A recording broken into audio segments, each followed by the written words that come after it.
Hello and welcome. In today's video I'm going to demonstrate how to change the key fob battery in this Land Rover remote key fob. First, what we need to do is remove this cover here, like so, to access it.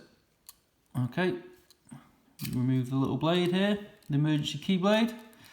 We need to split the two halves of the key fob case to access the key fob battery. So what you do is get your little blade and we pop it down this hole down here so we can crack the case open. Like so. And there you go, there's your key fob battery. We just need to prise it out of its hole, like so.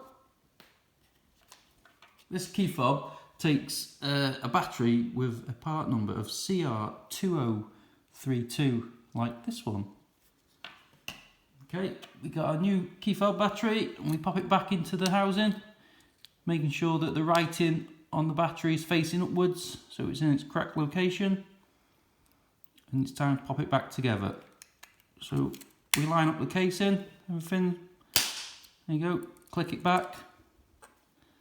We pop the key blade back in its housing like so. And it's time to pop this cover back on. Notice that there's little indentations here and here that needs to match up here and here on the key fob case. So we pop it on like that and we just slide it up and there you go. It's all done.